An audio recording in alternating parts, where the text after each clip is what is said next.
कैसे होती है मन में वासना सवार। वर्तमान काल में जैसे ही हम प्रेम की बातें करते हैं तो लोगों के मन में कहीं ना कहीं प्रेम की परिभाषा लाते हुए वासना तक पहुंच जाती है। क्या आप जानते हैं कि इसके पीछे का कारण क्या है?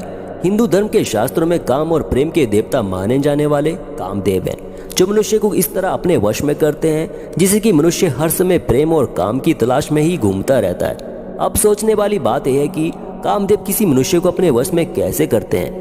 चलिए आपको बताते हैं। आज अभी कलयुग चल रहा है, लोगों के बीच में प्रेम और काम के अंत में ज्यादा फर्क नहीं है। ये कहना गलत नहीं होगा।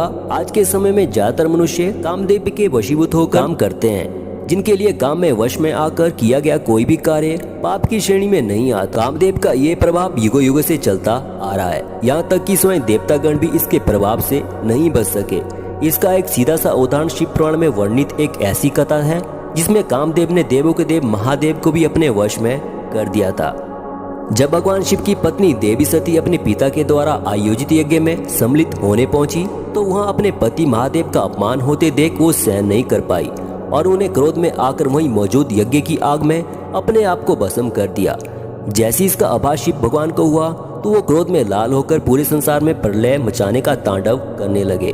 भगवान शिव का ये विकराल रूप देखकर सभी देवतागण व्याकुल हो उठे और भगवान शंकर को समझाने की कोशिश करने लगे।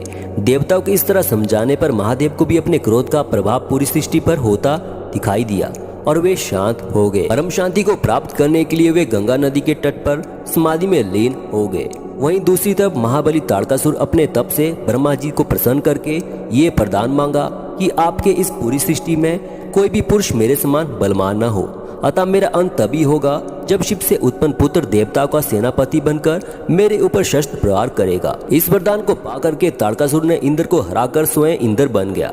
ताड़कासुर के उत्पाद दिनों दिन बढ़ते गए और धीरे धीरे पूरे स्वर पर अधिकार बनाने की योजना बनाने लगा। ये देखकर सभी देवता परेशान होकर ब्रह्मा देव के पास पहुंचते हैं और उनसे इस समस्या का समाधान मांगने लगे।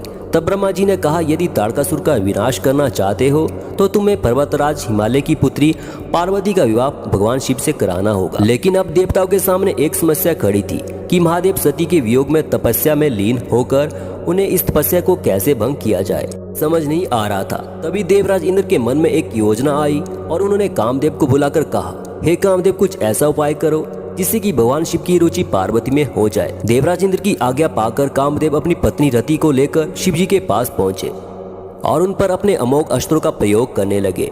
स्वर्ग से अप्सरा को भी बुलाया गया।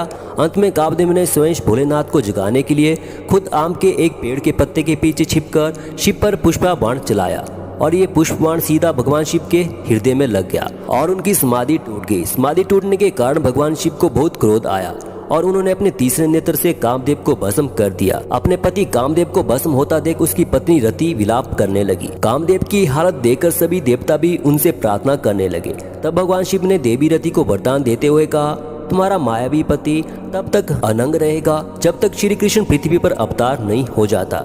इसके बाद श्री कृष्ण और रुक्मणी के यहाँ पे प्रद्युम्न नाम का पुत्र हुआ और वही काम के रूप में देवी रति का पति माना जाता है। और इसी तरह कामदेव को भोलेनाथ की समाधि भंग करने का परिणाम झेलना पड़ा। तो इस कहानी के माध्यम से आपको यही समझाना था कैसे काम के प्रभाव से कामदेव मनुष्य के मन में ये इच्छा जगाते हैं, जिसे पाने के लिए मनुष्य कुछ भी करने के लिए राजी हो जाता है। अगर आपको ये वीडियो अच्छा लगा हो तो वीडियो को लाइक करना और इस चैनल को सब्सक्राइब करना मत भूलिएगा। आपको इसी तरह की वीडियो यहाँ पे इस चैनल पे मिलती रहेगी।